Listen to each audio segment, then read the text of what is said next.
الله سيدنا رسول الله صلى الله عليه وسلم وآله وأصحابه وأزواجه وإخوانه من الأنبياء والمرسلين ثم إلى أرواح مشايخنا ولآبائنا وأمهاتنا ولمن له حق علينا خصوصا صاحب هذا التفسير بأن الله يغفر لهم ويرحمهم ويعلي درجاتهم في الجنة وينفعنا بأسرارهم وأنوارهم وعلومهم وبركاتهم في الدين والدنيا والآخرة بسر الفاتحة. أعوذ بالله من الشيطان الرجيم. بسم الله الرحمن الرحيم. الحمد لله رب العالمين الرحمن الرحيم مالك يوم الدين إياك نعبد وإياك نستعين اهدنا الصراط المستقيم صراط الذين أنعمت عليهم غير المغضوب عليهم ولا الضالين آمين. أعوذ بالله من الشيطان الرجيم. بسم الله الرحمن الرحيم.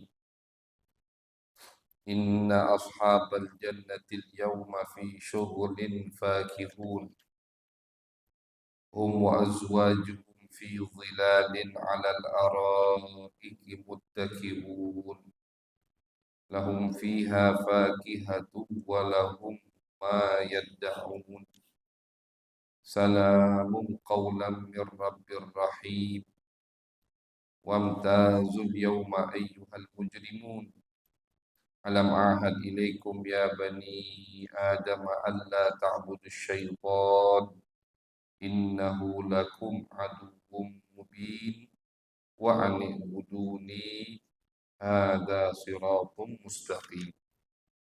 Alhamdulillah, puji syukur kehadirat Allah Subhanahu wa taala. Salawat dan salam kita haturkan kepada baginda besar Nabi Agung Nabi Muhammad sallallahu alaihi wasallam. Ma'asyiral hadirin wal hadirat, jamaah yang dirahmati oleh Allah. Alhamdulillah, pagi hari ini kita diberikan kembali oleh Allah kesempatan untuk melanjutkan kajian tafsir kita itu di dalam surat Yasin ayat ke-55 yang berbunyi Allah Subhanahu wa taala berfirman, inna ashabal jannatil yawma fi syughulin fakihun. Setelah di ayat ke-54 Allah Subhanahu wa taala mengatakan fal yawma la tudlamu nafsun syai'aw wa la tujzauna illa ma kuntum ta'malun. Di ayat ke-54 Allah Subhanahu wa taala mengatakan bahwasannya hari ini yaitu hari hisab, hari akhir, hari yang semua amal akan diperlihatkan oleh Allah Subhanahu wa taala. Allah mengatakan tidak ada yang akan terzalimi. Semua akan menerima balasan dari apa yang sudah kalian lakukan di muka bumi di selama hidup. Wala tujzauna illa ma kuntum ta'malun. Kata Allah, balasannya itu apa yang kalian lakukan. Yang kalian lakukan amal baik, maka balasannya baik dari Allah Subhanahu wa taala. Kalau yang kalian lakukan, kata Allah, wahai umat manusia, amal yang tidak baik, jelek, maka balasannya juga tidak baik dari Allah Subhanahu wa taala. Kemudian di ayat ke-55 Allah menyebutkan daripada orang-orang yang amalnya baik yang akan menerima ganjaran dari Allah Subhanahu wa taala, itu Allah menyebutkan penghuni surga. Menyebutkan penghuni surga. Inna ashabal jannah. Sesungguhnya orang yang masuk ke dalam surganya Allah. Dan ini termasuk daripada metode Al-Quranul Karim.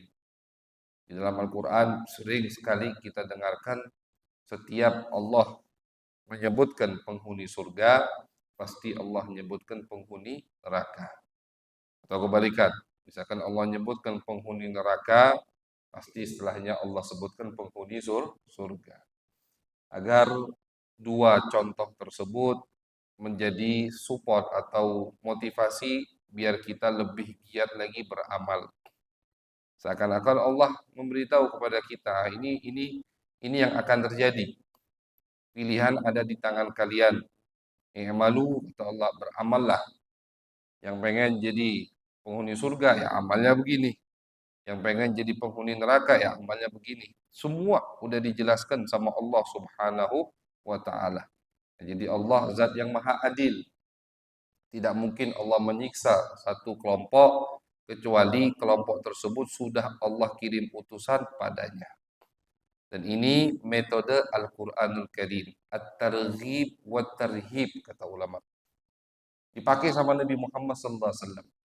Metode ini dipakai sama Nabi Muhammad, ditiru sama Nabi Muhammad SAW. Di dalam hadis banyak sekali Nabi itu mengancam dan menyebutkan janji-janji jaminan surga untuk yang beramal baik. Salah satu ulama yang mengumpulkan hadis-hadis seperti tadi yaitu Al-Imam Al-Mundhiri. Al-Imam Al-Mundhiri itu beliau punya kitab yang berjudul At-Targhib wa Tarhib. Beliau kumpulkan semua hadis Nabi, misalkan contoh di bab salat. Apa janji dari Nabi, apa jaminan dari Nabi Muhammad untuk orang yang rajin sholat. Oh, yang sholat dosanya dihapusi, yang sholat hatinya bersih. Itu namanya targhib. Iming-iming dari Nabi Muhammad SAW. Pahala dari Nabi Muhammad SAW. Yang sholat dapat ini, yang sholat dapat ini. Targhib. Kemudian setelah beliau menyebutkan targhib, iming-iming janji pahala dari Nabi, beliau akan meriwayatkan hadis dari Nabi yang tarhib. Tarhib itu ancaman. Kalau tadi misalkan 10 hadis untuk pahala untuk orang yang rajin sholat. Habis itu 10 hadis berikutnya akan beliau riwayatkan ancaman untuk orang yang melalaikan sholat. Nah, ini dua metode dakwah yang dipakai sama Nabi Muhammad SAW dan beliau tiru dari Al-Quranul Karim. Setelah menyebutkan pahala, menjanjikan pahala, kedudukan yang tinggi di sisi Allah, beliau juga sebutkan ancaman untuk orang yang tidak mau mengamalkan amalan tersebut.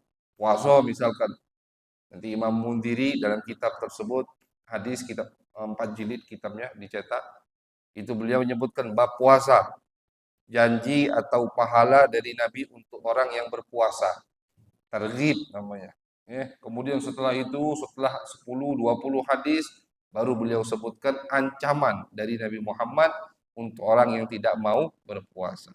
Ini metode dakwah dan bisa kita pakai untuk mendidik anak kita, untuk mendidik keluarga kita, untuk mendidik murid-murid kita. Jadi kalau misalkan ngancam terus, tidak baik juga.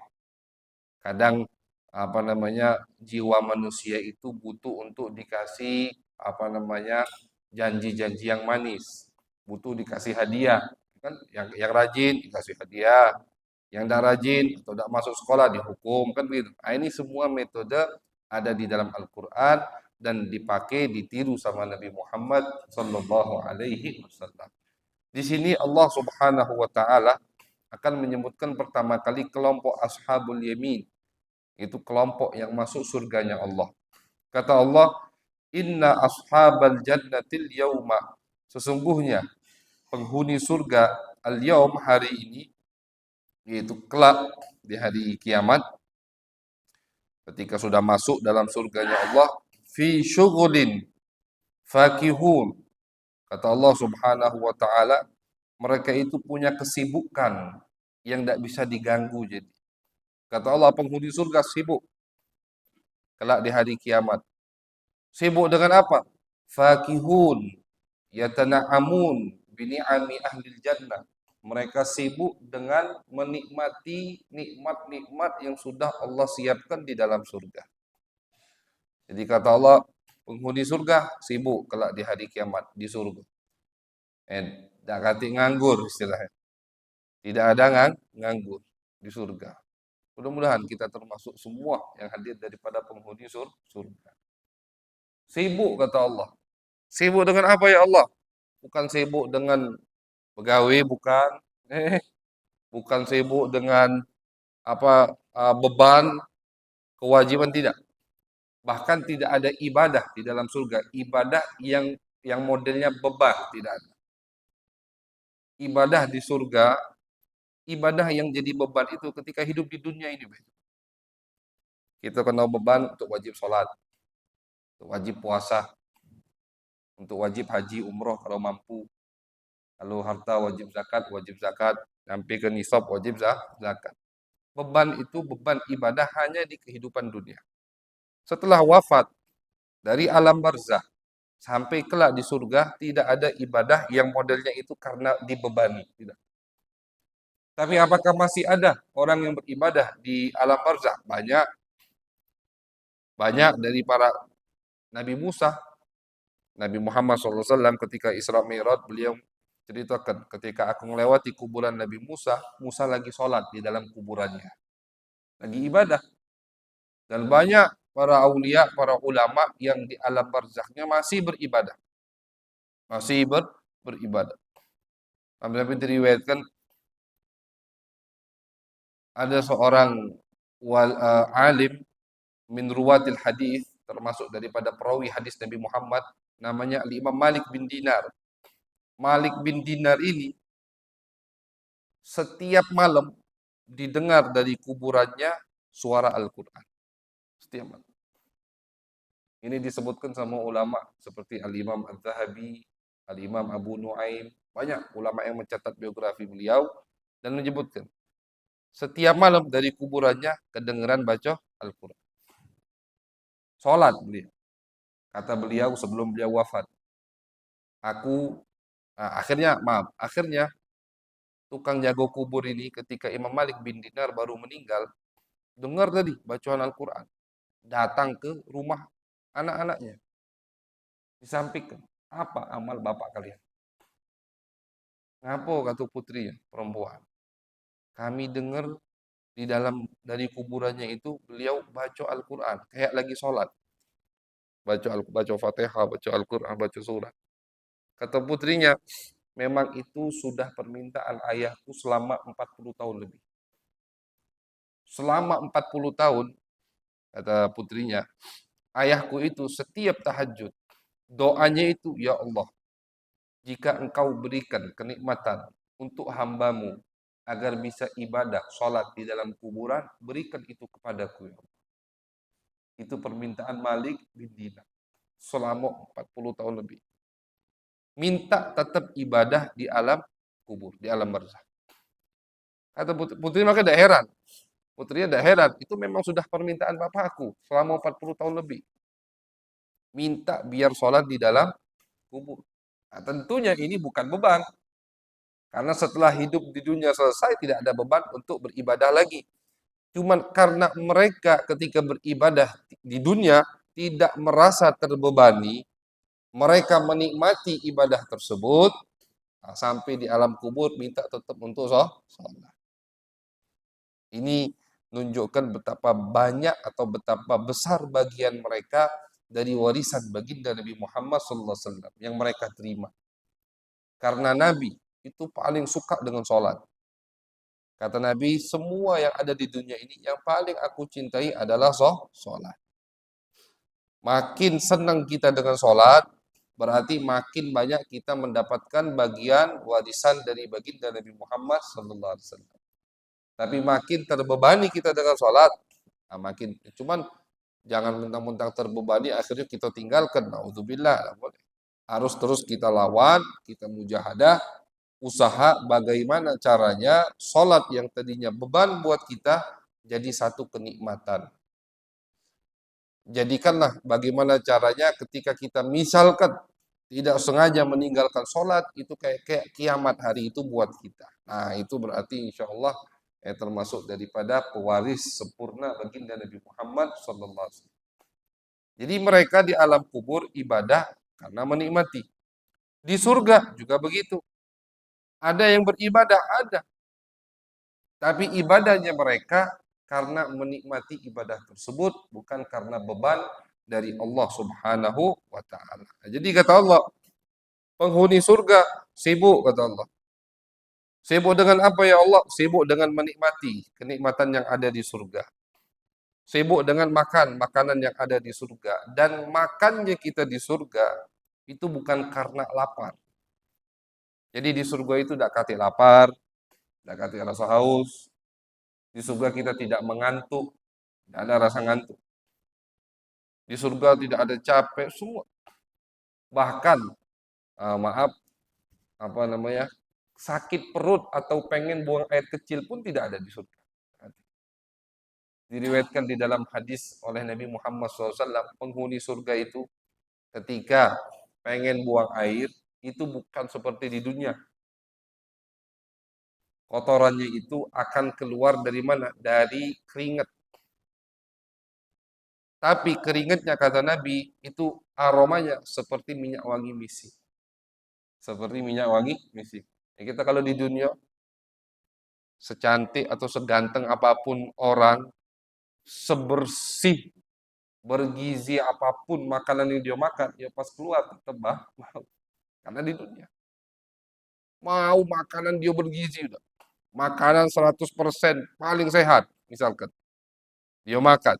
Yang makan orang paling ganteng, orang paling cantik misalkan. Ketika keluar kotoran tadi tetap menjijikkan. Itu di dunia. Tapi di akhirat semua yang kita makan itu akan keluar melalui keringat. Keringatnya baunya seperti minyak wangi misik. Ini kelebihan yang Allah berikan untuk penghuni surga. Nah, jadi makannya kita di surga bukan karena lapar. Penghuni surga tidak ada lapar. Makannya itu karena ingin menikmati. Dan setiap yang kita makan dalam hadis Nabi Muhammad sebutkan, setiap makan apa namanya suapan pertama itu akan beda rasanya dengan suapan kedua. Tambah nikmat lagi. Makan tambah nikmat lagi.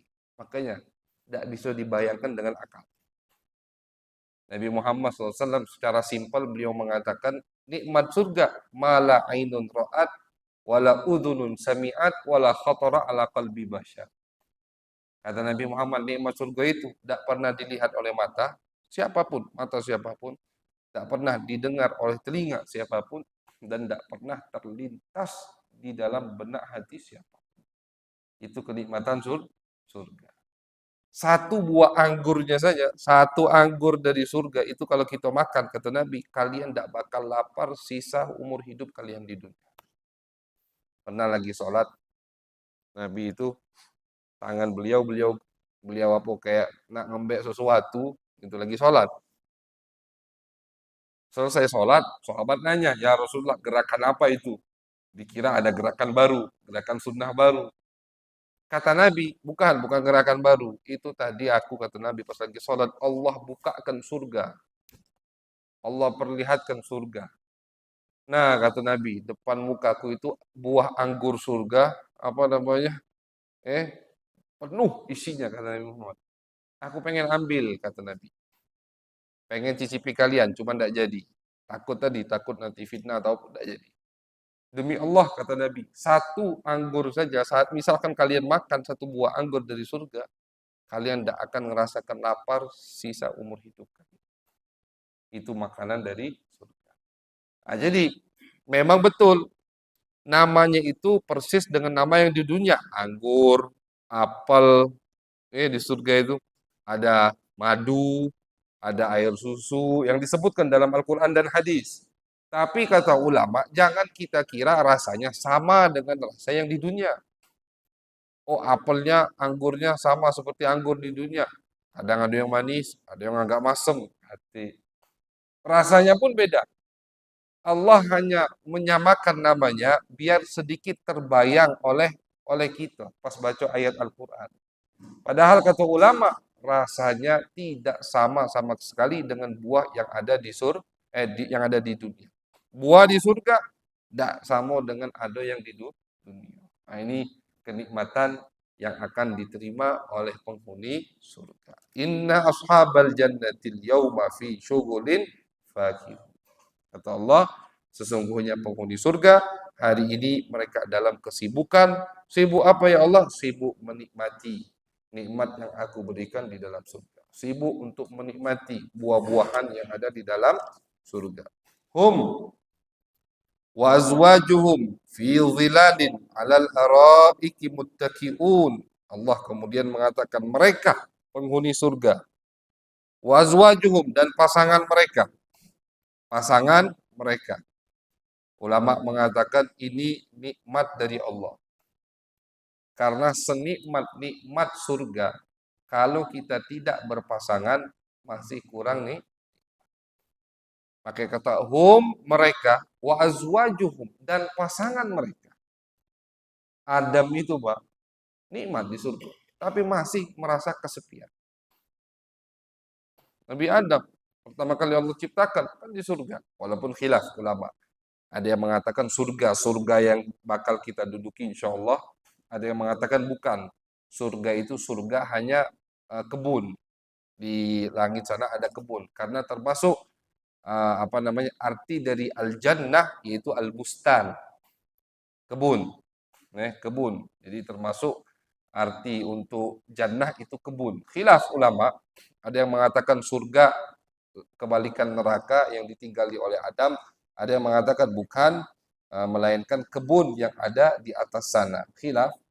Tapi nikmat tempatnya, nikmat. Apapun yang Adam inginkan ada, semuanya ada. Tapi tetap Adam masih merasa kesepian.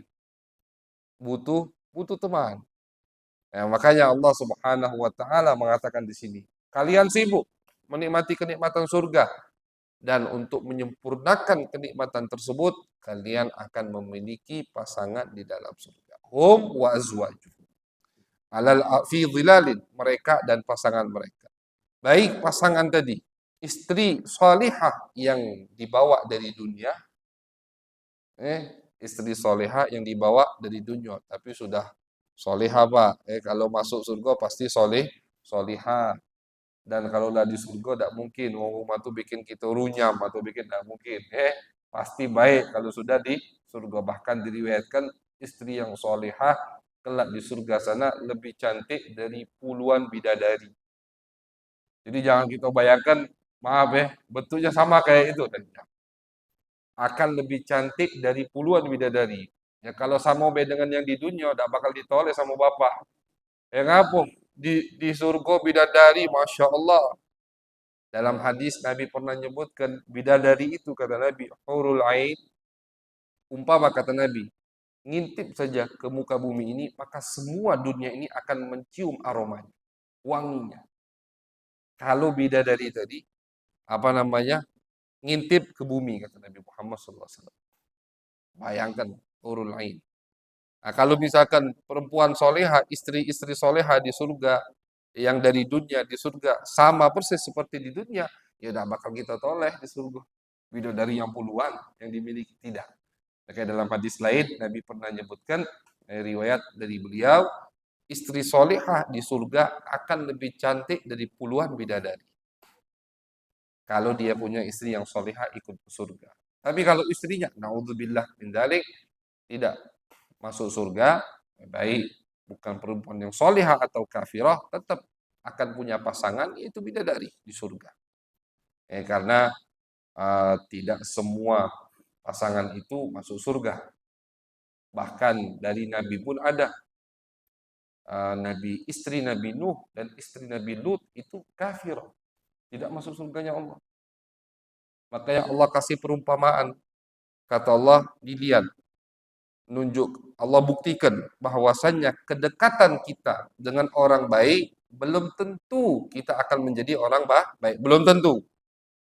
Punya ikatan hubungan darah dekat dengan orang baik. Kalau kita tidak tiru, ya kita bukan orang baik. Contohnya Allah kasih contoh. Siapa? Istri Nabi Nuh, istri Nabi Lut. Tidak iman dengan Nabi Nuh. Bahkan istri Nabi Lut membantu bersekongkol dengan umat Nabi Lut yang kafir. Diceritakan oleh Allah dalam Al-Qur'an. Ketika Nabi Lut didatangi oleh malaikat. Tahu kan? Umat Nabi Lut itu suka sesama jenis. Na'udzubillah min dzalik. Malaikat datang dengan muka-muka yang ganteng. Bininya ngaku bininya ini tamu biasa. Bininya langsung ngasih tahu orang yang ada di kota. Umat Nabi Lut tuh. Nabi Lut suamiku didatangi tamu ganteng-ganteng. Penyakit. Nauzubillah min dzalik. Dan subhanallahnya penyakit itu di zaman kita sekarang makin merajalela, makin menjadi-jadi. Apa namanya LGBT, hubungan sesama jenis. Nauzubillah. Wa ma hiya minadh dhalimin biba'id. Di dalam surat Yunus itu Allah sebutkan. Ketika Allah menyebutkan azab untuk umat Nabi Lut, Allah tutup cerita azab tersebut, kata Allah, wa ma hiya minadh dhalimin biba'id. Dan azab ini, kata Allah, untuk orang-orang yang sama melakukannya, tidak mustahil aku akan turunkan lagi. Apa azab umat Nabi Lut? Kampungnya Allah angkat ke langit. Habis Allah angkat ke langit, ulama tafsir nyebut sampai mereka itu bisa menyentuh awan. Saking tingginya. Setelah itu Allah balik, Allah jatuhkan sambil dilempari batu sama Allah Subhanahu wa taala. Itu azab umat Nabi Lut. Kata Allah, azab ini untuk orang-orang yang melakukannya lagi, tidak mustahil aku turunkan lagi. Nauzubillah. Nah, istri Nabi Lut kafir, tidak beriman. Istri Nabi Nuh, putra Nabi Nuh yang bernama Sam. Iya, nama Sam. Maaf, bukan Sam, namanya Kan'an. Namanya Kan'an. Itu sama, tidak iman kepada Nabi Nuh. Nah, jadi Nabi Nuh dan Nabi Lut, istri dunianya tidak ada di akhirat, tidak ada. Siapa istrinya di akhirat? Yes, Hurul Ain. Sedangkan Allah kasih contoh yang lain, istri Fir'aun, Asiyah, mukminah, beriman, dan akan menjadi istri Nabi Muhammad kelak di surga nanti. Asiyah tentunya ulama mengatakan masih suci, belum pernah didekati oleh Fir'aun. Mukminah, kelak di surga akan menjadi istri Nabi Muhammad SAW. Ini Allah ceritakan di dalam Al-Quran. Nah, jadi hum wa azwajuhum, mereka dan istri-istri mereka. Siapa istri-istri mereka ini? Istri-istri yang solehah, istri yang kelak juga akan masuk surganya Allah. Nah, makanya Allah Subhanahu wa taala di dalam Al-Qur'an memerintahkan kita untuk menjaga, untuk mendidik istri-istri kita. Ku anfusakum wa ahlikum nar wa'mur ahlaka bis shalah. Kata Allah, lindungi diri kalian dan keluarga kalian, istri kalian, anak kalian dari api neraka. Biar apa? Biar nanti kalian bareng di surga. Itu perintahkan keluarga kalian untuk sholat. Makanya Pak, kalau perempuan itu hanya dapat satu perintah, yaitu untuk sholat.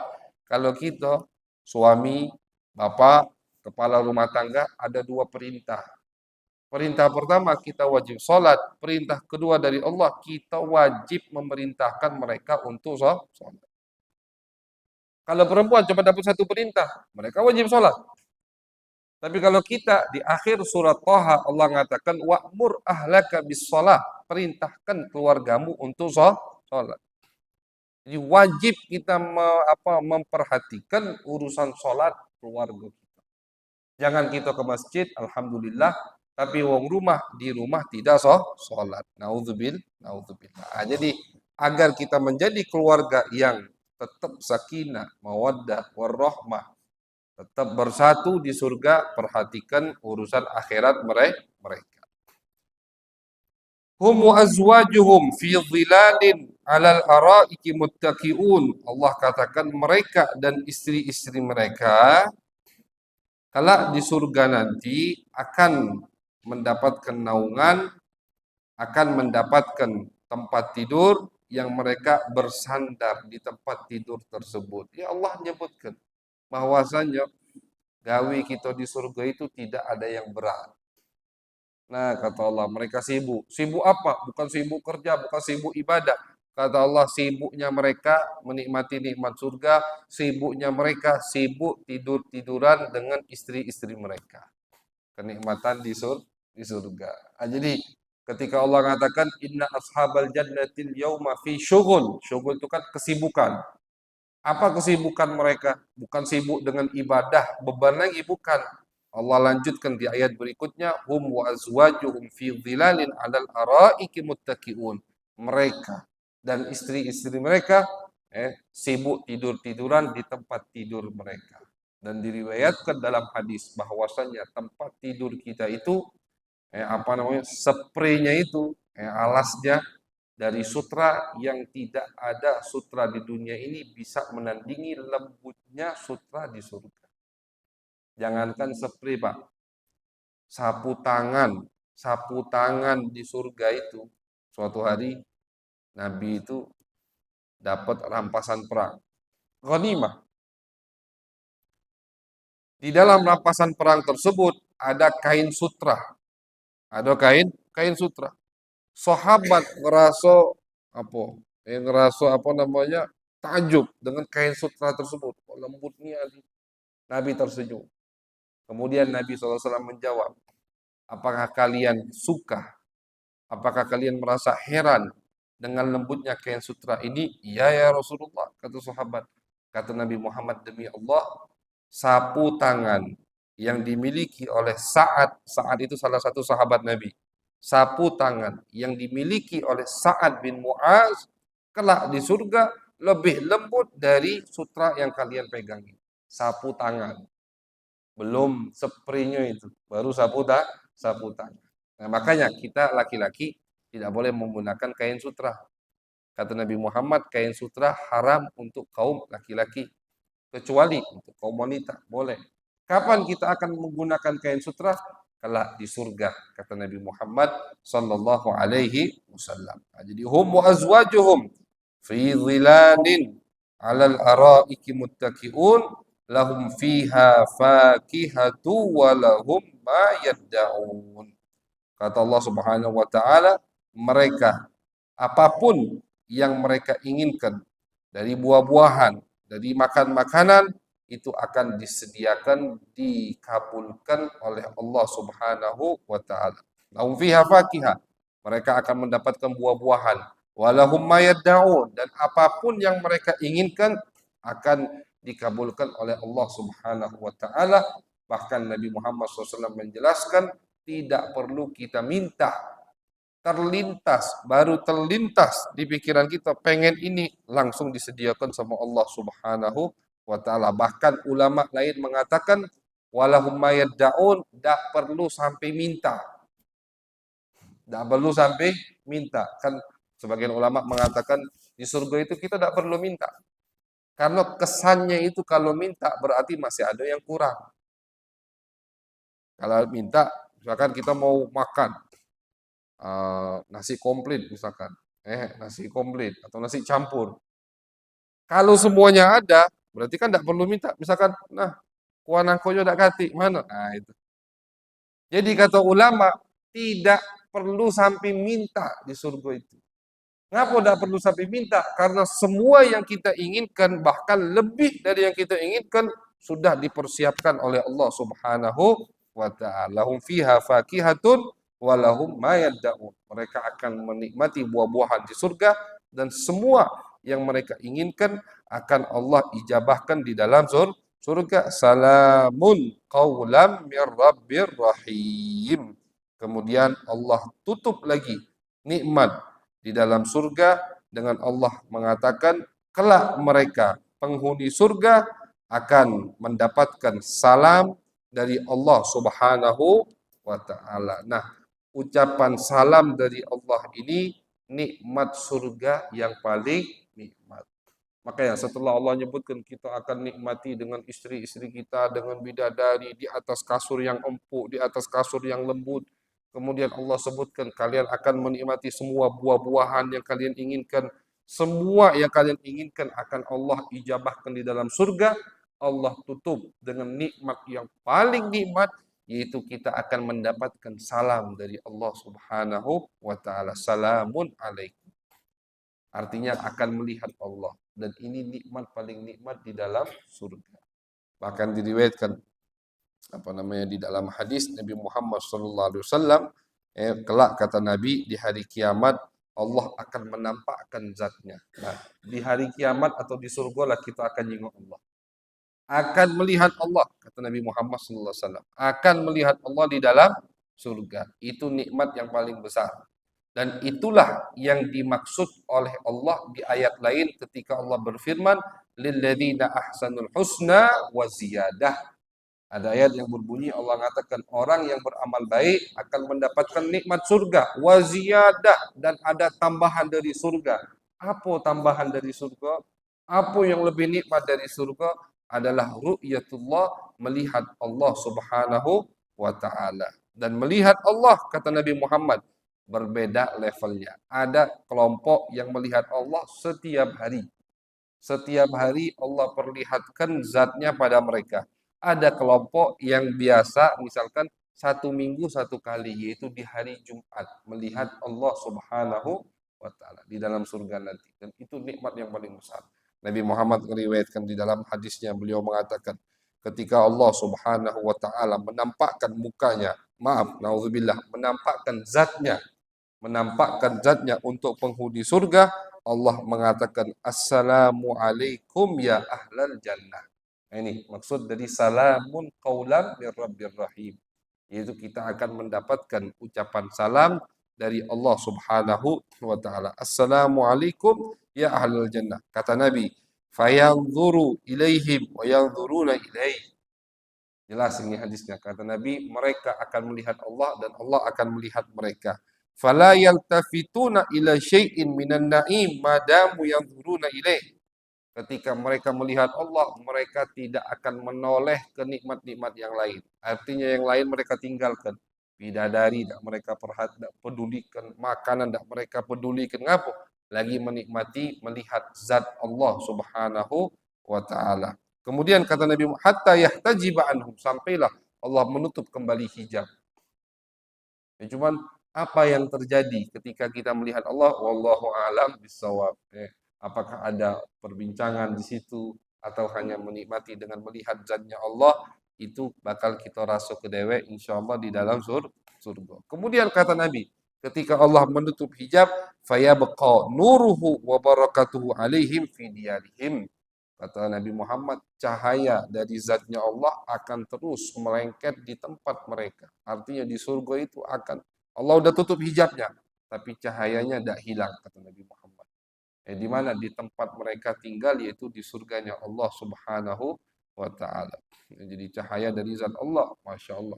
Nabi Musa sampai minta Nabi Muhammad naik lagi, naik lagi, naik lagi. Isra Mi'raj. Kenapa Nabi Musa meminta Nabi Muhammad untuk naik terus ke atas sana, untuk terus kembali menghadap Allah? Ulama mengatakan, kan sholat kita dari 50 waktu jadi 5 waktu. Itu kan gara-gara Nabi Musa termasuk penyebabnya. Beliau nyuruh Nabi Muhammad naik lagi, minta kurangi lagi, limo dipotong, limo dipotong, limo dipotong. Itu termasuk alasannya, kata ulama, Nabi Musa menikmati cahaya Allah yang terpantul di muka Nabi Muhammad SAW. Karena Nabi Muhammad melihat Allah ketika Mi'raj. Nabi Musa menikmati cahaya tersebut yang terpantul di muka Nabi Muhammad Sallallahu Alaihi Wasallam. Makanya Nabi Musa minta naik lagi dengan alasan sholatnya masih kebanyakan. Sampailah 5 waktu masih, kata Nabi Musa, kebanyakan ini wahai Muhammad, minta lagi sama Allah. Itu akhirnya Nabi dah galak, Nabi sudah malu. Menikmati untuk melihat cahaya Allah yang terpantul di muka baginda Nabi Muhammad sallallahu alaihi wasallam. Makanya nikmat yang paling nikmat di dalam surga ru'yatullah, melihat Allah, wa ru'yatun nabi, dan melihat baginda Nabi Muhammad sallallahu alaihi wasallam. Mudah-mudahan kita bisa melihat Allah. Kita bisa melihat Nabi Muhammad di dalam surganya Allah dan di surga bersama Nabi Muhammad sallallahu alaihi wasallam. Dengan semua kekurangan yang kita miliki, mudah-mudahan diampuni, ditutupi oleh Allah Subhanahu wa taala. Amin ya rabbal alamin. Shadaqallahul azim wa sadaqar rasulun nabiyul karim wa nahnu ala dzalika minasyahidin wa syakirin walhamdulillahi rabbil alamin.